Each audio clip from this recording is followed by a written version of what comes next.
It's a little fish with a bright red stripe along its side, called a redside dace, and listed as endangered in Canada. The Toronto Zoo has done videos about the fish. So they have an upturned mouth for jumping out of the water and catching insects like mosquitoes. They live in waterways along the proposed route for Highway 413. The federal government recently issued a recovery strategy and action plan for the species. Environmental groups involved say it took 15 years to get to this point with the government and that the change is significant. The recovery strategy identifies those streams in Ontario that are critical habitat. So it is a bit of a game changer. Here's what one environmental group that's been fighting for this hopes it'll mean.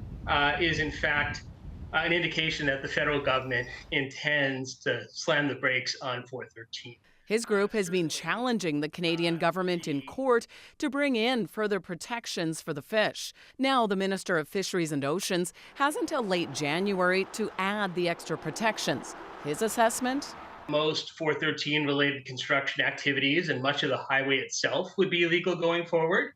However, the provincial and federal governments signed a memorandum of understanding on Highway 413, with the feds setting aside an impact assessment. However, the deal specifies that the Species at Risk Act still applies. But building Highway 413 was a key election plank for the Ford government. A spokesperson for the transportation minister saying, "We will further develop refinements and mitigation strategies to minimize project impacts to endangered species." This little fish is just the latest species seen as a potential roadblock for the province's highway plan.